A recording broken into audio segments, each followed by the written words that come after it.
Yo soy Yayo, ella es Sofía, y juntos hicimos Proyecto Mirada junto con nuestras dos hijas, Negra y Coral. Estamos en Rosario, Santa Fe, Argentina, en nuestra casa desde hace 2 meses, y muy contentos luego de haber hecho un viaje de casi 5 años para América Latina y ya radicados aquí. Bueno, Proyecto Mirada fue una búsqueda, un aprendizaje, fue un viaje escuela, decimos nosotros.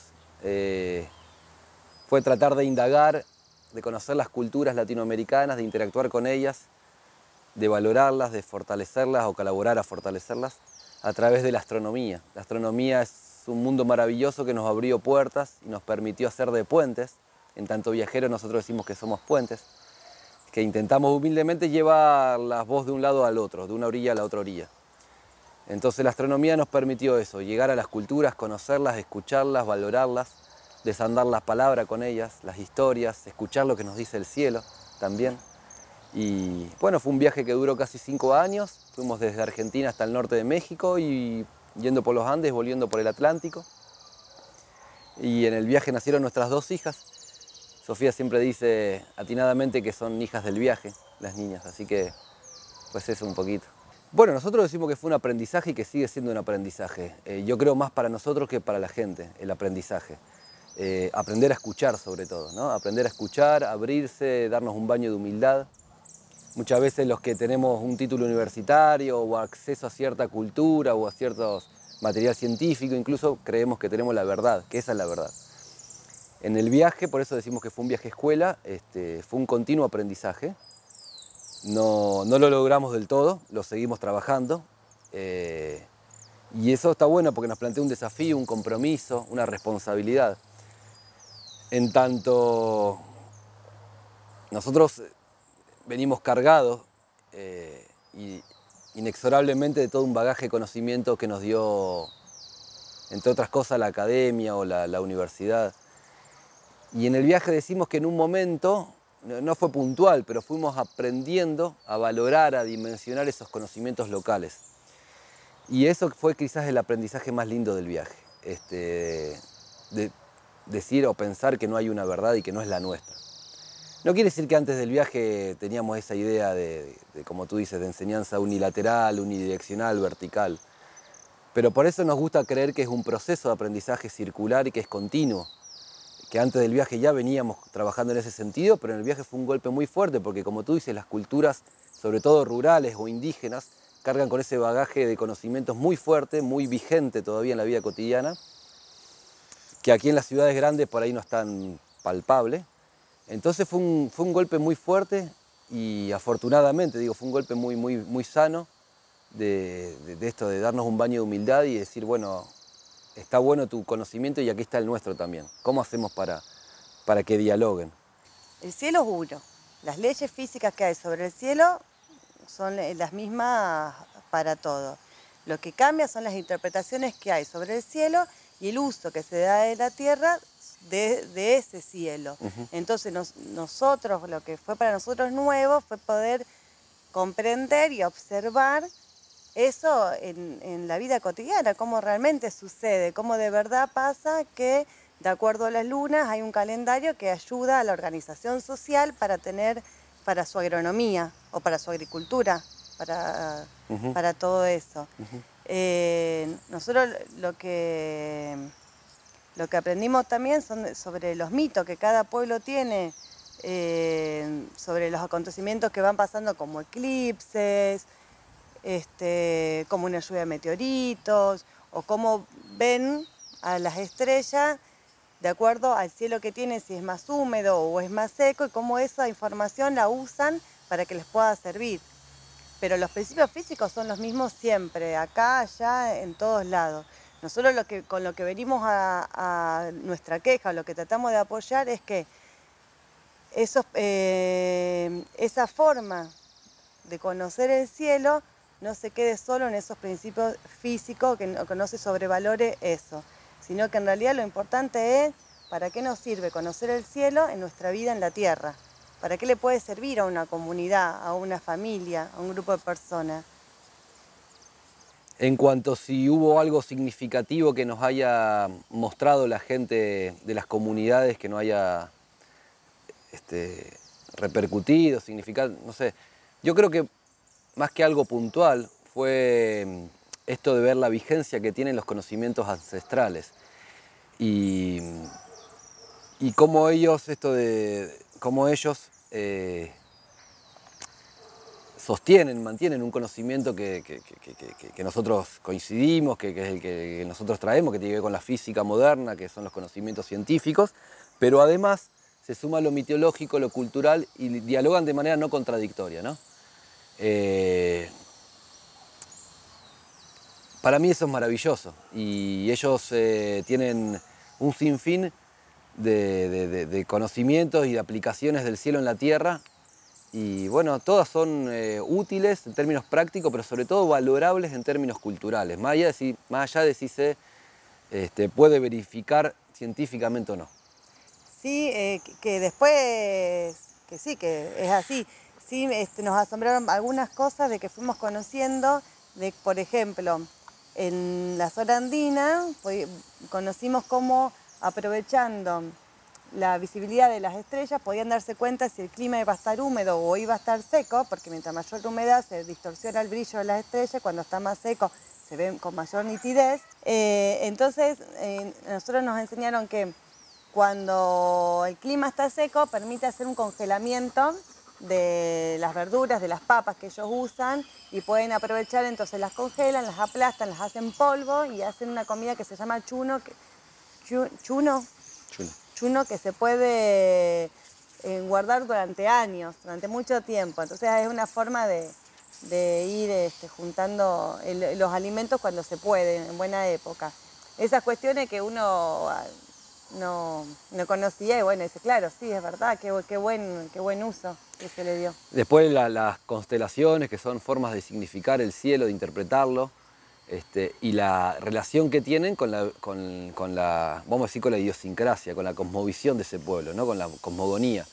Los guaraníes, por ejemplo, tuvieron y tienen un conocimiento complejísimo del cielo, y a su vez era una sociedad que a nosotros nos maravilló en tanto eso, cuál era la filosofía, la cosmogonía del pueblo, en tanto la libertad que tenían, la búsqueda permanente de la libertad, de la igualdad de género, obviamente, del trabajo comunitario.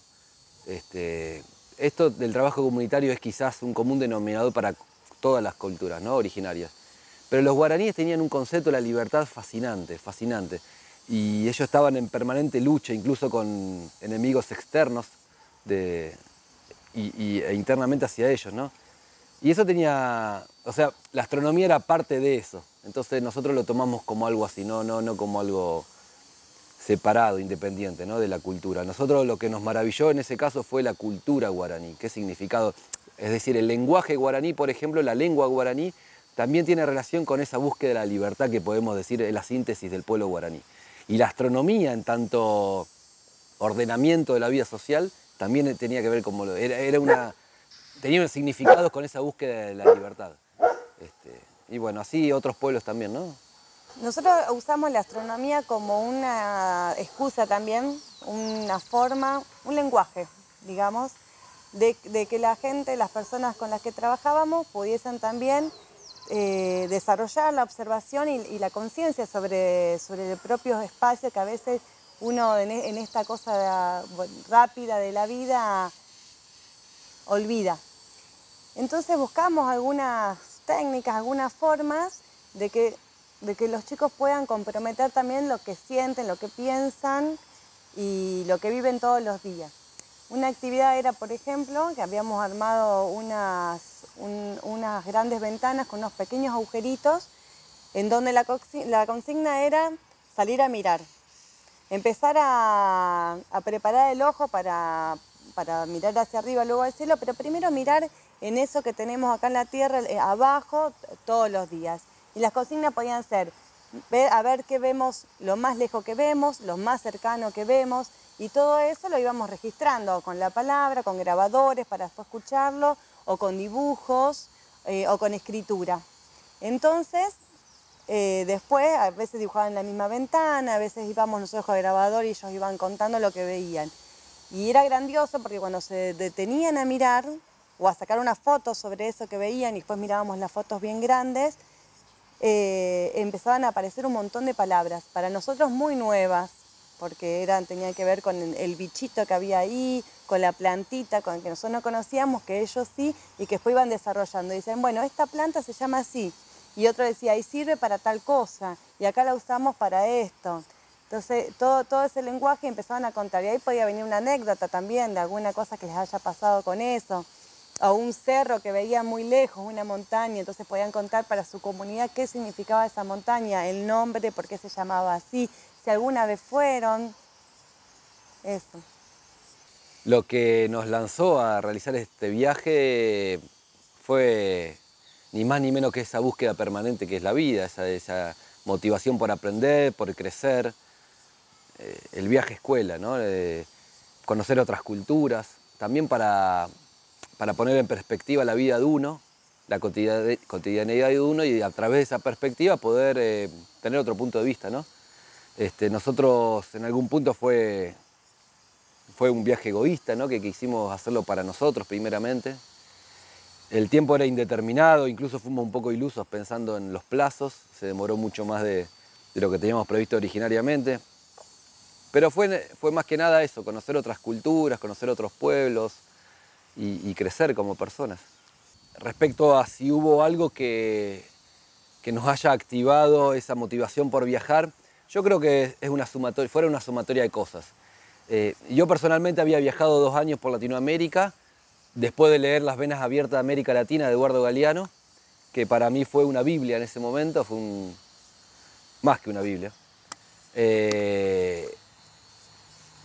Y uno siempre escucha historias o lee autores de Latinoamérica y la historia pesada que acarreamos, la historia contemporánea, dura. Particularmente siempre nos interesó trabajar con cierto sector social, que quizás son los más postergados, vamos a decir, por todo esto.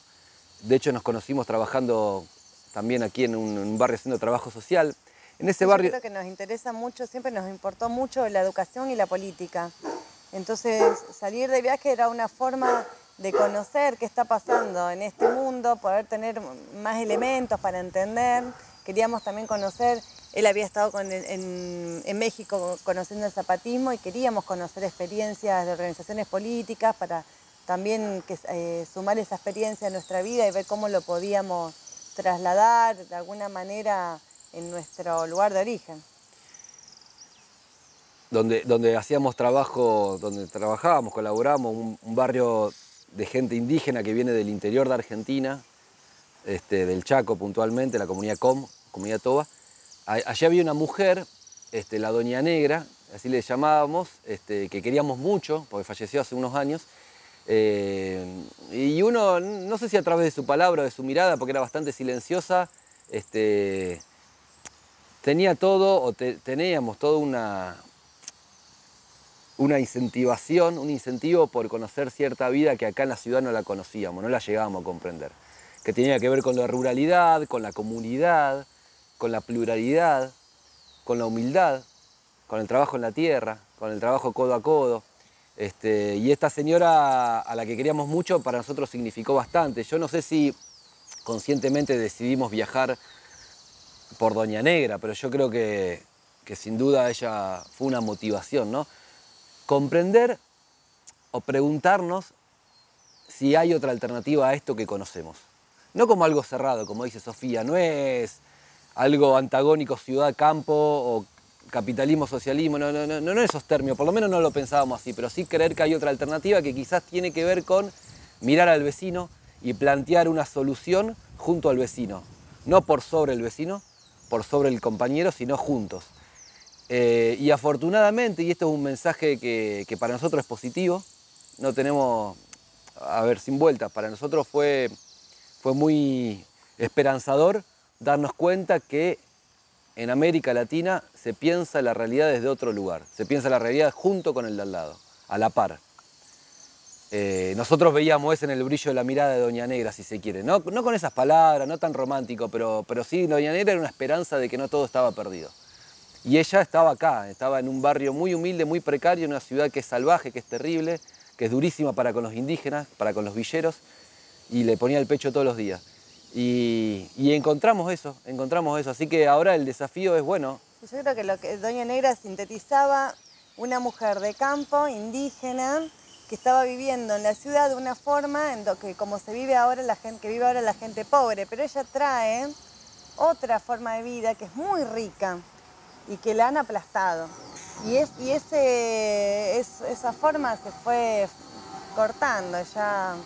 Entonces la gente que ahora le toca vivir, le toca esta condición de pobreza, ya no viene con esa cosa ancestral tan sabia. Y eso a nosotros nos parece muy triste, pero sabíamos que, y lo encontramos después viajando, que existen muchísimos lugares, Sí. toda esa sabiduría. Y las nuevas generaciones, que es lo que aquí no encontramos, no es más difícil. De alguna manera Doña Negra sintetiza una lucha. Y nosotros creemos o queremos colaborar desde nuestro lugar y con nuestras limitaciones a esa lucha. A plantarnos de mano frente a una forma hegemónica, cultural, política de ver las cosas, ¿no? Que tiene que ver con que todos iguales, bajo ciertos adoctrinamientos, bajo ciertos dogmas. Bueno, desde la educación, desde la cultura, desde la ciencia, desde el arte, tratamos de colaborar a otra forma de ver las cosas. Cuando nosotros estábamos haciendo esta vida, estábamos muy contentos con la vida que teníamos y queríamos con esa experiencia de vivir en ruedas, sobre ruedas, y dijimos, bueno, que teníamos que esto era lo mejor que le podíamos dar a algún hijo si teníamos. Y entonces ahí dijimos, y era un buen momento porque estábamos felices con nuestra vida, juntos, y lejos de la vida de trabajo tan dura que es en la ciudad. Dijimos, bueno, es un buen momento para tener un hijo acá, y a la manera que nosotros pensábamos que podíamos tener un hijo. Que era que de la forma más sencilla pensamos nosotros, que sin pensar tantos de cómo va a ser, así, sino dejar más que acontezca, una cosa más de instinto. Y bueno, y apareció Negra primero. Nos embarazamos en Centroamérica, nació en México, encontramos un grupo de mujeres muy lindos que nos acompañaron y nos ayudaron para el parto, que fue un parto en casa, digamos, así con ellas. Y bueno, nos gustó mucho compartir esa vida con nuestra hija, llegar a las comunidades. Desde muy chiquitita le ha dado la teta a otras mujeres, poder compartir lo colectivo. Así, poder ofrecerla también. Nosotros veíamos que también nos recibían con mucho amor cuando llegábamos con una bebé, y cuando veían que nosotros compartíamos esa bebé y que otros niños venían con nosotros también a la casa rodante. Nos gustó mucho, nos pareció que era una linda experiencia amorosa, que sobre eso, ¿qué más te puede enseñar que el amor? No, era solamente eso, era el compartir con otro y que vaya pasando lo que pase. Concretamente con lo que dice Sofía, por ejemplo, me acuerdo de un ejemplo, que cuando trabajábamos en Guanajuato, en México, en una cárcel de menores, y obviamente fuimos con Negra, con nuestra hija, era bebé. Y el director y las autoridades no querían saber nada por el peligro que implicaba o por, no sé... Por la teta que yo tenía que darle a Negra. Claro, quería que ella le prestaran una... Claro. Lo que generó Negrita, la presencia de Negrita ahí fue maravilloso. No estuvo planteado, no fue deliberado por nosotros, no fue una estrategia, ni mucho menos, sino que tenía que ver con una postura natural de compartir lo que tenemos, y lo mejor que tenemos para compartir son nuestras hijas. En aquel momento era solo Negrita. Yo creo que ellos también nos dieron lo mejor que tenían, ¿no? Y entonces sería una cosa mágica, que era, estuvimos naturalmente, espontáneamente, sin saber qué había hecho cada uno, no nos interesaba, veníamos a charlar de otra cosa, y se dio un flujo muy cariñoso, muy amoroso junto con Negrita, que la tuvieron, que les jugaron, que les sonrieron, que Negrita estuvo muy a gusto, que hicimos un taller muy ameno, que superó lo astronómico propiamente dicho, como siempre buscamos, y al salir nos contaron, sin que nosotros preguntemos, algunos casos de la gente que tuvo UPA a Negrita, a nuestra hija, y eran casos terribles. Y cómo poder asociar ese cariño que le dieron a nuestra hija con el pasado que habían... Todavía no logramos hacerlo, pero digo que en todo caso el mensaje en esto, por lo menos para nosotros, fue cómo, más allá del pasado de cada uno, cómo dando amor, y no como algo snob, como una postura política, si se quiere, como una forma de resistencia, desde el cariño, hay otra forma. Esos chicos yo creo que se sintieron no prejuzgados por nosotros, Y sintieron que nosotros le damos lo mejor que teníamos, y que no era un telescopio y que no era los libros hermosos, ni no sé, tenía que ver con nuestra hija, y ellos nos dieron lo mejor que tenían. Entonces fue maravilloso, excedió todo límite porque se terminó haciendo de noche cuando no teníamos permiso para hacerlo de noche. Bueno, era un ejemplo esto de la niña. En cuanto al costo que pagamos, no sé si es la palabra, por haber estado lejos de la familia o en situación, vamos a decir, no frecuente de parto, no sé, no se me ocurre. Nosotros estábamos muy a gusto con esa vida, la elegíamos permanentemente. Y quizás, bueno, esto de la lejanía de la familia cercana, de las abuelas, de los amigos. Hay otros chicos que tienen todo un cerco arraigado, ¿no? Sí, la comodidad puede ser, pero tampoco, no. No, yo me refería que hay otros chicos que tienen... Un espacio de pertenencia. Un espacio de pertenencia muy arraigado y que ellas no. Que, por ejemplo, les debe pasar esto de que cuando, por ejemplo, ella se sienta a gusto con cierta gente y después seguís viaje, bueno. Sobre todo cuando Negra ya era más grande y le pesaba eso. También se va haciendo una familia de viajeros, se va haciendo familia en todos lados, se arman unos vínculos muy lindos. Nosotros soñamos con que algún día Negra y Coral agarren sus mochilas y se vayan de viaje las dos solas a recorrer todos esos lugares por los que estuvieron cuando eran chiquitas. O con el papá. Con esas familias que tan bien las atendieron y las querían, las quisieron tanto así, sin conocernos a nosotros de antes. O incluso gente, perdón, que nos hospedó, que no conocieron a nuestras hijas, no las teníamos, y hoy día parece que la aman, ¿viste? Sí. Y nos conocieron a nosotros, así que sí. Eso es muy lindo también. Yo tengo un montón de sueños. En realidad nunca creí en pensar en que hay cosas que sean inalcanzables así, sino siempre pienso en tener, traslado la palabra sueño a tener como objetivos de algo a lo que quiero llegar a ser, y cuando pienso en ser yo, el ser también con los otros, ¿no? Siempre para mí los pensamientos son, ¿para qué estoy en este mundo? ¿Qué le puedo aportar yo a este mundo y a los otros, a la gente? Entonces, para mí, algo que me gustaría alcanzar, que me gustaría hacer de acá por toda mi vida, es ir siendo cada vez una persona más libre, más desprejuiciada, más amorosa, más solidaria, generosa. Y en eso ponerlo en práctica con algún proyecto educativo, que es lo que me gusta, trabajar con niños, en donde cada vez pueda yo también ser más respetuosa de esos niños, acompañarlos y poder ofrecerles experiencias que sirvan para que puedan ser adultos comprometidos con el mundo. Sí, yo también.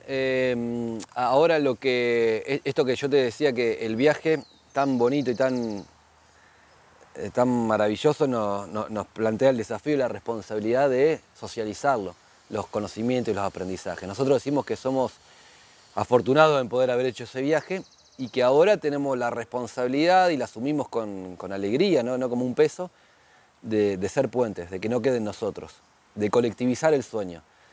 Yo no creo mucho en los sueños individuales, junto con Sofía, creo que sí pueden ser desafíos, objetivos, pero un sueño sería esto de vivir en una sociedad justa para todos, que todos puedan estar bien. Suena un poco cursi, pero es lo que... Bueno, nosotros decíamos que vamos a enriquecernos de experiencias educativas en el viaje para después volcarlo en una experiencia propia. Entonces estamos buscando ese camino, estamos dándole forma, moldeando ese proyecto que tiene que ver con un espacio y una propuesta educativa, política también, cultural, artística, pero con herramientas educativas, con niños, que es lo que nos gusta trabajar sobre todo.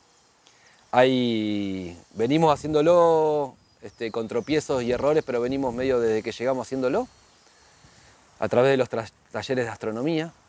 Y ahora la idea es abrirnos a otra gente, a otras propuestas también, para llenar de otros puntos de vista todo, ¿no? Pero siempre desde la horizontalidad, desde el respeto, desde el valorar la palabra del otro, de construir en colectivo, de intentar hacerlo.